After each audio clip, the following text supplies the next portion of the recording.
Welcome back to Veera media. ఈరోజు మేము కుంభమేళా గురించి మాట్లాడుకుందాము. మహాకుంభమేళా ఏదైతే ఇప్పుడు జరుగుతుందో దాని గురించి, దాని హిస్టరీ, ఇంకా దానితోనే ఏదైనా పొలిటికల్ హిస్టరీ ఉందా లేదా, ఇంకా అది ఎందుకు మేము కుంభమేళా జరుపుకుంటాము దాని గురించి నేర్చుకుందాము. ఇంకా దాని గురించి అనలైజ్ చేద్దాము. యాక్చువల్లీ దుర్వాస మహర్షి అని చెప్పేసి ఆయన కోపానికి పేరుగొన్నాడు అనమాట.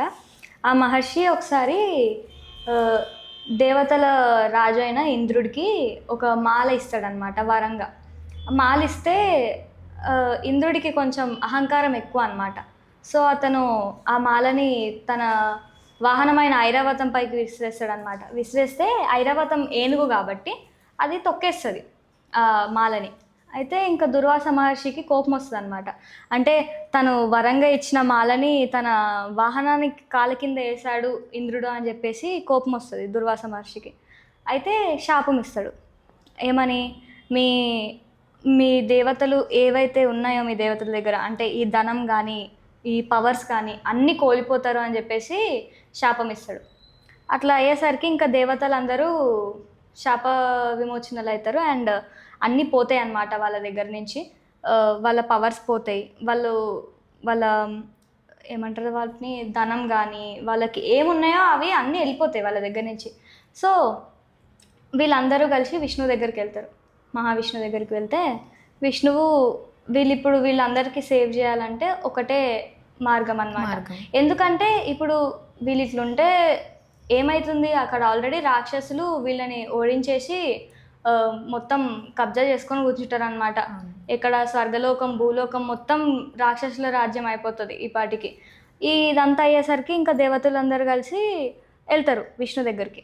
వెళ్తే విష్ణు ఏమంటాడంటే వాళ్ళకి ఇప్పుడు ఒకటే ఆప్షన్ ఉంది. ఏంటి, వాళ్ళకి అమృతం కావాలి.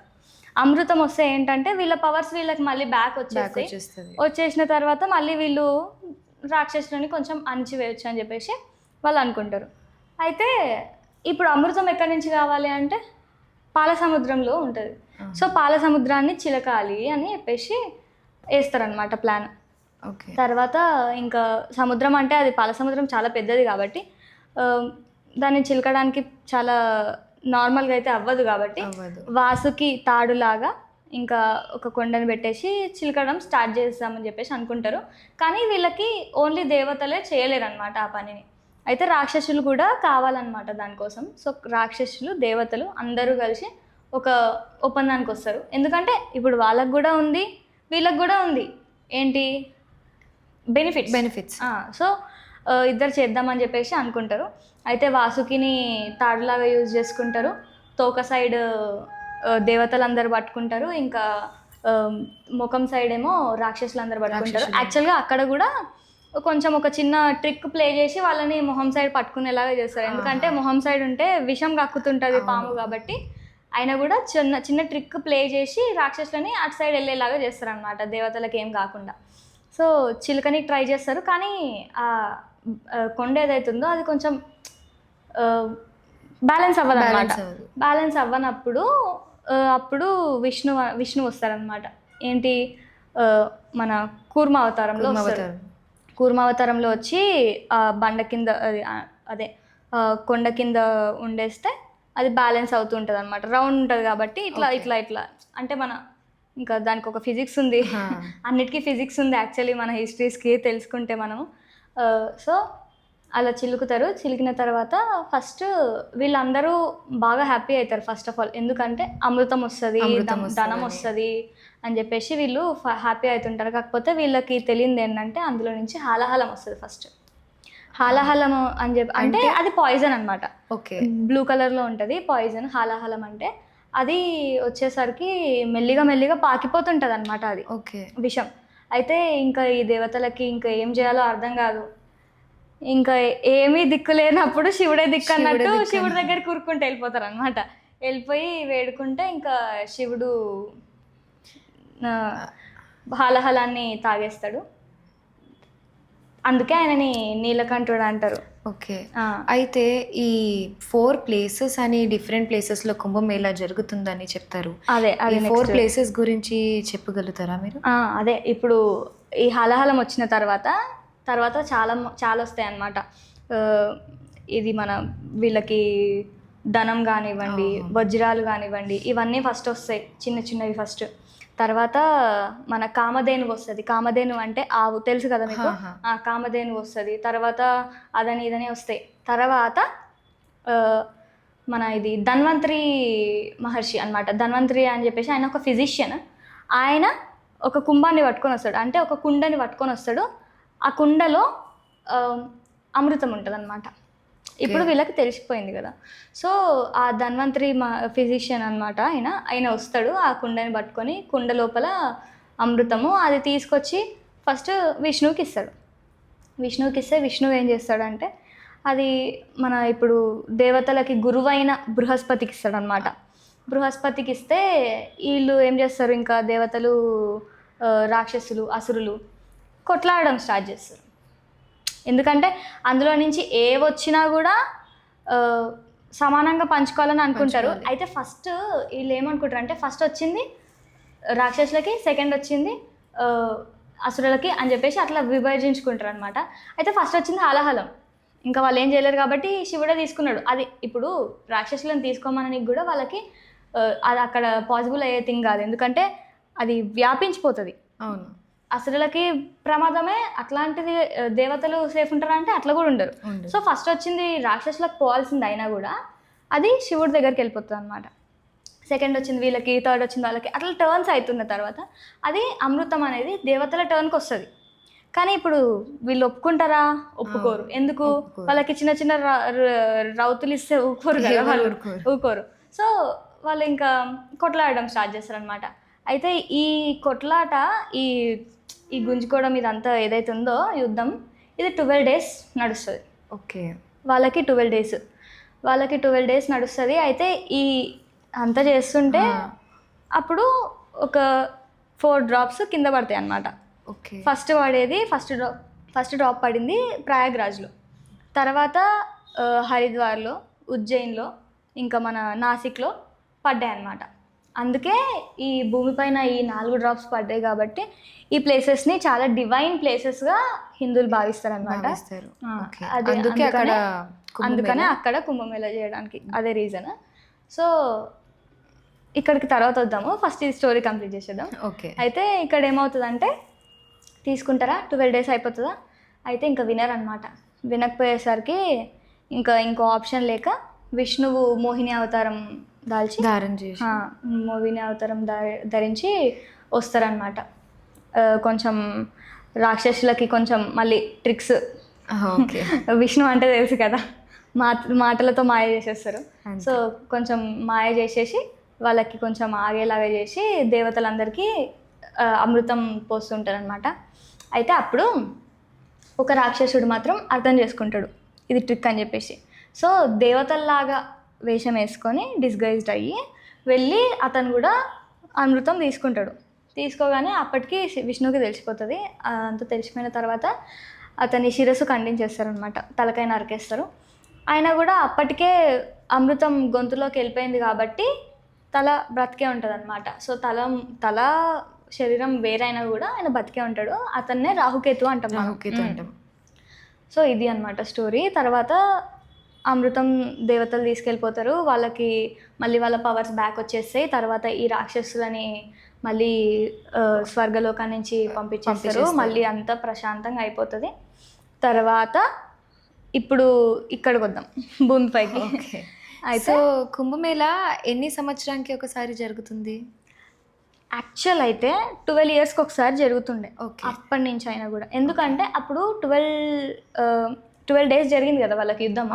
అయితే వాళ్ళ 12 days అంటే మనకి 12 years, అంటే టైం గ్యాప్ 12 years మనకి. సో 12 yearsకి ఒకసారి జరుగుతుంది. కానీ టైం అవుతున్న కొద్దీ ఇంకా అర్ధకుంభ అని చేశారనమాట. అంటే కుంభమేళా జనరలీ 4 yearsకి ఒకసారి చేస్తారు. అర్ధకుంభ అంటే 6 yearsకి ఒకసారి వచ్చేది. మన పూర్ణ కుంభ అంటే 12 yearsకి ఒకసారి వచ్చేది. ఇది పర్ఫెక్ట్గా అంటే మనకి ఎప్పటి నుంచో అవుతున్న కుంభమేళా పూర్ణ కుంభమేళా 12 yearsకి అయ్యేది. అర్ధ కుంభమేళా అని లేకపోతే కుంభమేళా అని ఇప్పుడు చేశారు.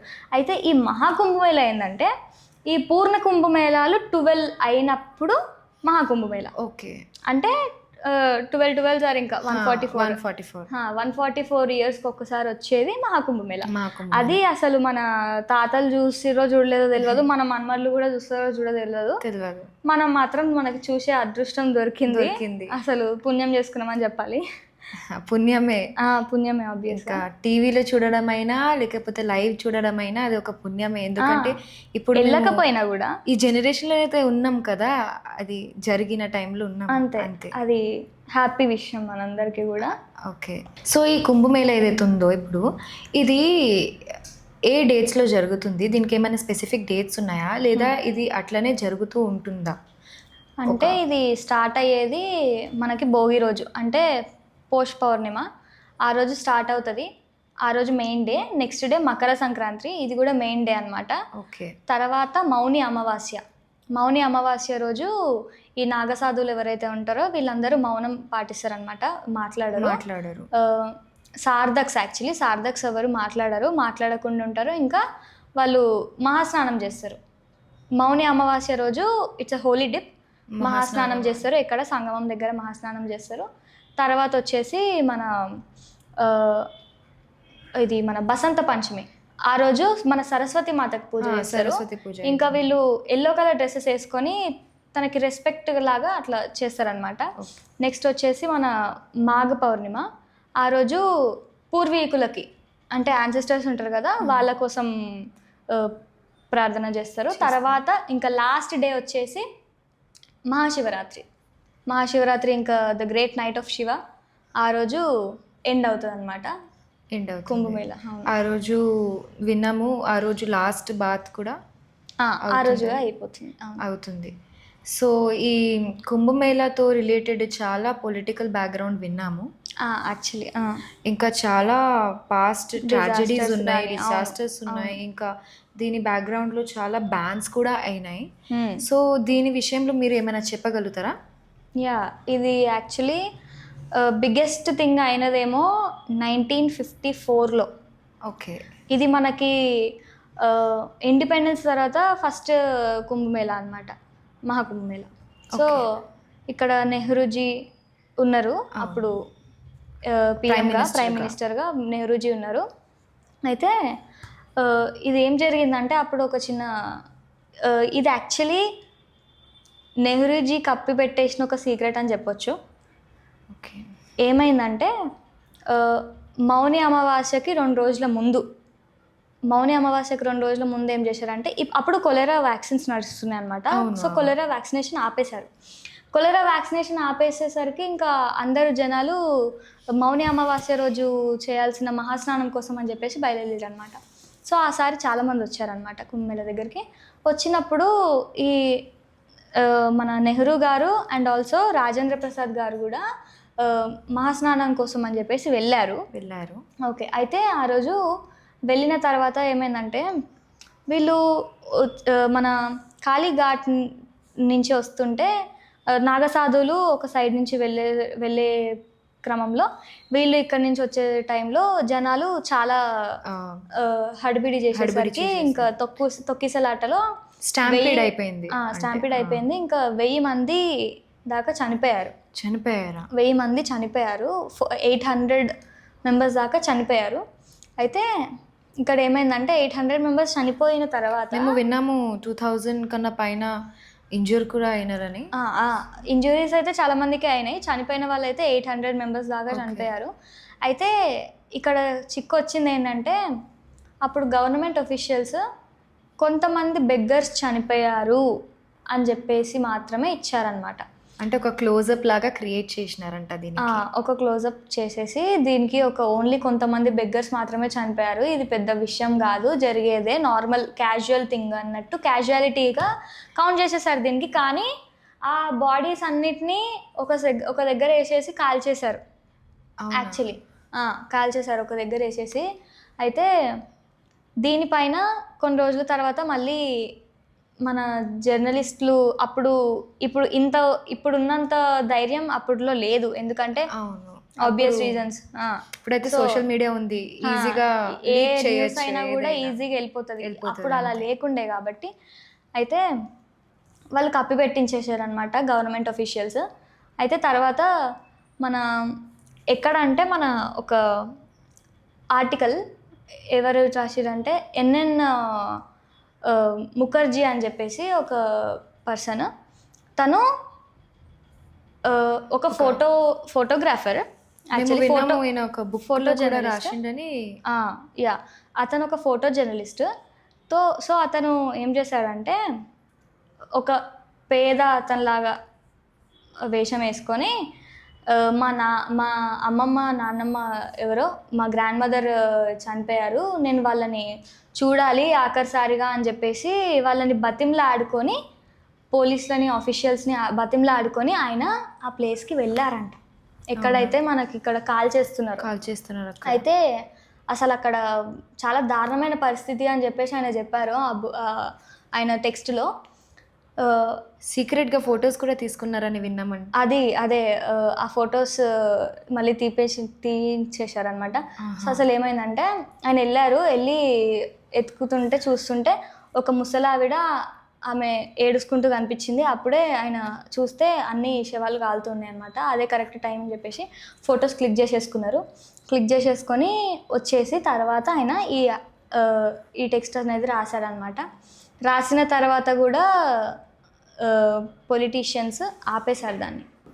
అయితే ఈ బెగ్గర్స్ చనిపోయారు కొంతమంది అని చెప్పి చిన్నగా చేసి పడేసిన విషయం ఏదైతే ఉందో, ఈ ఎన్ఎన్ ముఖర్జీ అనేట ఆయన ఫొటోస్ తీశాడు కాబట్టి కొంతమంది డెడ్ బాడీస్వి, కొంతమంది ఉమెన్వి ఎక్స్పెన్సివ్ ఆర్నమెంట్స్ వేసుకొని బాగా ధనవంతుల్లాగా రెడీ అయి ఉన్న ఉమెన్ ఫొటోస్ చూపించాడనమాట ఎవిడెన్స్ లాగా. అయితే ఇదంతా బయట పెట్టినందుకు ఆ ఎన్ఎన్ ముఖర్జీని అప్పట్లో యూపీ సీఎం గోవింద్ బల్లాభ్ పంత్ ఆయన తిట్టారనమాట, ఎక్కడున్నారు మీ అని చెప్పేసి ఒక చిన్న బూత్ అన్నారనమాట. సో ఇదంతా కూడా జరిగింది అప్పట్లో. సో అంటే ఇదంతా జరిగిన తర్వాత కూడా ఇది చిన్న యాక్ట్ కాదు. ఇంతమంది చనిపోయిన తర్వాత కొన్ని బెగ్గర్స్ చనిపోయిందని దీనికి కవరప్ చేయడం, అది కూడా ఒక పొలిటీషియన్, అంత పెద్ద పొజిషన్లో ఉన్న పొలిటీషియన్ చేయడం, ఇది ఒక లీడర్ చేయడం, ఇది ఒక గుడ్ యాక్షన్ కాదు. అయితే ఇదంతా అయిపోయిన తర్వాత కూడా జవహర్లాల్ నెహ్రూని చాలామంది పొగుడుకుంటారు. సో ఇవంతా జరిగినందుకు అక్కడ ఉన్న ఒఫీషియల్స్ అంటే గవర్నమెంట్ ఒఫీషియల్స్ ఏమీ యాక్షన్ తీసుకోలేరా? అయితే దీనిపైన కూడా ఒక చిన్న టెక్స్ట్ ఉందన్నమాట, ఎన్ఎన్ ముఖర్జీ గారు రాసింది. అయితే వీళ్ళు ఇదంతా జరుగుతున్నప్పుడు 10:20 అయిందంట టైం, 10:20 AM టైంలో వీళ్ళందరూ వెళ్ళడము, నెహ్రూ గారు వెళ్ళిపోవడము, అందులో వీళ్ళందరూ తొక్కిసలాట ఇదంతా స్టార్ట్ అయింది. అయితే అందరూ వాటర్లో పడిపోయి హెల్ప్ మీ అని సేవ్ మీ అని చెప్పేసి అరుపులే వినిపిస్తున్నాయంట. కొందరైతే మన కరెంట్ స్తంభాలు ఉంటాయి కదా, కరెంట్ వైర్లు, అది పట్టుకొని వేలాడుతున్నారు అని కూడా రాశారు ఆయన. అండ్ ఆల్సో తర్వాత చూస్తే మన ఒడ్డు ఏదైతే ఉంటుందో నీరు ఒడ్డు దగ్గర ఒక 200 yards 200 yards రివర్ బ్యాంక్ పైన అన్ని శవాలే కనిపించాయి నాకు, అన్ని శవాలు ఇంకా ఇంజ్యూర్ అయిన పీపులే కనిపించారు అని చెప్పేసి రాశారనమాట జర్నలిస్ట్. అది అసలు ఊహించుకుంటేనే నాకు ఎట్లనో అనిపిస్తుంది లోపల నుంచి, గూస్ బంప్స్ వస్తున్నాయి లిటరలీ. యాక్చువల్లీ ఓకే, ఇవన్నీ ఎక్కువ క్రౌడెడ్ ప్లేసెస్లో జరగడం బట్ అప్పట్లో అరేంజ్మెంట్స్ అవన్నీ కూడా కొంచెం పూర్ ఉండేవి కాబట్టి ఓకే జరిగింది. కానీ అక్కడ నేను చూసిన తర్వాత నేను షాక్ అయిన విషయం ఏంటంటే, ఇదంతా జరుగుతుంటే government officials tea and snacks కోసం గవర్నమెంట్ హౌస్లో ఏదైతే ఇప్పుడు మెడికల్ కాలేజ్ అయిపోయిందో అక్కడ ఉన్నారు. 4 o'clock వరకు వాళ్ళు బయటకే రాలేదు అని చెప్పేసి రాశారాయన. ఇప్పుడు అది ఎంతవరకు నిజమో ఎంతవరకు కల్పితమో అనేది విషయం మనకు తెలీదు, కానీ అది చూసిన తర్వాత నేను షాక్ అయిపోయాను అనమాట. అది అసలు అట్లెట్లా జరుగుతుంది అంత అన్సీరియస్ అవ్వడం, ఇంత పెద్ద టాపిక్ని తీసుకొని. ఇది నాకు తెలిసినంత వరకు ఇదే బిగ్గెస్ట్. 1954లో ఇండిపెండెన్స్ తర్వాత. ఓకే, ఇంకా తర్వాత కూడా చిన్నవి జరిగాయి. అంటే రీసెంట్ గా కూడా ఎవరో ఒకరు బాంబు వేస్తామని ఒక చిన్న పిల్లోడు 11th స్టాండర్డ్ పిల్లోడు 17 years అబ్బాయి చేశారు, థ్రెటన్ చేశారు. అయితే అతన్ని కాలేజ్ నుంచి డిటైన్ చేసేసారు. అది అవుతుంది, జరుగుతుంది. అది ఏం జరగాలో అది జరుగుతుంది. చూద్దాం, ఇంకా దానికి అదేం జరగదు. సో నెక్స్ట్ వచ్చేసి ఇంకా కొన్ని కూడా జరిగాయి ఇలానే తొక్కిసలాటలు చాలా బిట్స్ అయితే ఈ కుంభమేళాలో జరుగుతుందని మేము చాలా రోజుల నుంచి రీసెంట్గా 2013లో కూడా రైల్వే స్టేషన్ రైల్వే డిలే వల్ల, ఓవర్ క్రౌడింగ్ వల్ల అలహాబాద్లో అక్కడ కూడా జరిగినాయా. ఇంకా మేమైతే చిన్నప్పటి నుంచి విన్నాము, కుంభమే బిచ్చడవే బచ్చే ఫిర్ నహీ మిల్తే, కుంభమే బిచ్చడవే జుడవే అని మేము విన్నాము. అవును, కుంభమేళాలో చిన్న చిన్న జాతరలు అయితేనే పిల్లలని ఎంత జాగ్రత్త పెట్టుకోవాలంటే అంత జాగ్రత్త పెట్టుకోవాలి. ఎందుకంటే ఒకసారి చేతి వదిలేసి ఇట్లా వెళ్ళిరంటే ఇంకా దొరకరు, ఎప్పుడు దొరుకుతారో చాలా కష్టం అయిపోతుంది. మళ్ళీ జాగ్రత్తగా ఉండాలి. పేరెంట్స్ స్పెషల్లీ చిన్న చిన్న పిల్లల్ని తీసుకొని వెళ్తారు కదా ఇంత క్రౌడెడ్ ప్లేస్ లో, జాగ్రత్తగా. నిజానికి ఇప్పుడు కొంచెం సేఫ్గానే ఉంది, ఎందుకంటే ఇప్పుడు అరేంజ్మెంట్స్ అన్నీ చాలా బాగున్నాయి. మనం చూడొచ్చు, టెంట్స్ అవన్నీ కూడా చాలా సింపుల్ చేసేసారు. అప్పటికైతే కిడ్నాపర్స్ కూడా ఇట్లా తీసుకెళ్లడం, ఇంకా హ్యూమన్ ట్రాఫికింగ్ చేయడం, ఇవన్నీ చాలా జరిగినాయి. అప్పట్లో యాక్చువల్లీ చాలా జరిగినాయి. ఇప్పుడు తప్పిపోయిన పిల్లలు మళ్ళీ ఎక్కడ ఉంటారో తెలియదు కాబట్టి వాళ్ళని హ్యూమన్ ట్రాఫికింగ్ చేయడం కూడా జరిగింది. అవి ఇప్పుడు ఆ కేసులోకి డీప్గా వెళ్ళట్లేదు మనము, కాకపోతే ఇట్లాంటివి జరిగాయి. కొన్ని చిన్న చిన్న మన 48 మెంబర్స్ అప్పటికి ఆ గవర్నమెంట్ అట్లాంటి యాక్షన్ తీసుకోకపోవడం వలన ఇంకా ఆ పెద్ద ఇన్సిడెంట్కి ఇట్లా చిన్నగా చూపించడం, ఇవన్నీ ఒక రాంగ్ వేలో తీసుకుపోవడం ఈ కేసులకి, పబ్లిక్ది టేక్ ఏముండే, ఈ రియాక్షన్ ఏముండే? అప్పట్లో అయోధ్య దగ్గర క్యాంపెయినింగ్ అయ్యేటప్పుడు మోదీ గారు, మన ప్రజెంట్ పిఎం, ఏం చెప్పారంటే 1954లో జరిగిన ఆ కుంభలో జరిగిన ట్రాజడీని అసలు చాలా క్యాజువాలిటీ కింద తీసేసుకున్నారు. అప్పట్లో జర్నలిస్టులు కూడా ధైర్యం చేసి మాట్లాడలేకపోయినారు, కానీ అది చాలా బాధాకరమైన విషయం అని చెప్పేసి ఆయన కూడా మనకి చెప్పారు. సో ఇది అప్పట్లో జనరలీ పెద్దగా ఎవరికి తెలియని విషయమే ఇది. అప్పట్లో ఎక్కువ చూడలేరు కాబట్టి, ఇంకా న్యూస్ ఛానల్స్ కూడా ఎక్కువ లేవు ఆ టైంలో. 1954 టైంలో అసలు మన ఇండియా చాలా పేపర్లో ఎంత వచ్చినాయో అంతే, న్యూస్ పేపర్లో ఎంత వచ్చిందో అంతే. అప్పుడు కూడా లిటరసీ రేట్ కూడా చాలా డౌన్ ఉండే మన అప్పుడు. సో అప్పుడు ఏం రియాక్షన్ లేదు, కానీ ఇప్పుడు మళ్ళీ థింగ్స్ బయటకు వస్తున్న కొద్దీ భయంకరంగా అనిపిస్తుంది. మన హిస్టరీ గురించి కూడా చాలా రియాక్ట్ చేస్తున్నారు ఈ హిస్టరీకి, ఎందుకు అంత లైట్ గా తీసుకున్నారు. ఇప్పుడు కూడా పీపుల్ లైట్ గా తీసుకుంటున్నారు దీనికి. ఇంకా వాళ్ళ పొలిటికల్ పార్టీస్ కి కూడా టార్గెట్ చేస్తున్నారు. పొలిటికల్ పార్టీస్ ని టార్గెట్ చేయడం అంటే ఆ విషయం మనకు తెలియదు, కానీ అది నిజం అవ్వచ్చు, కల్పితం కావచ్చు. ఎందుకంటే ఇప్పుడు జరిగింది కాదు, దానిపైన డీప్ ఇన్వెస్టిగేషన్స్ అవుతాయి కానీ మనకు తెలిసేది కాదు. కానీ ఇవన్నీ ఇప్పటికీ అనాలిసిస్ ఇంతే. సో ఈరోజు మేము మాట్లాడింది కుంభమేళా గురించి, ఇంకా మహాకుంభమేళా గురించి, దాని హిస్టరీ, ఇంకా దానికి పొలిటికల్ బ్యాక్గ్రౌండ్స్, ఇంకా ట్రాజడీస్ ఏమైనా ఉన్నాయో దాని గురించి మాట్లాడినాము. మీకు ఇలాంటి వీడియోస్ ఇంకా నచ్చితే కమెంట్ చేయండి, ఇంకా ఛానల్కి ష్యూర్లీ సబ్స్క్రైబ్ చేయండి అండ్ షేర్ చేయండి అండ్ లైక్ కూడా చేయండి. Thank you.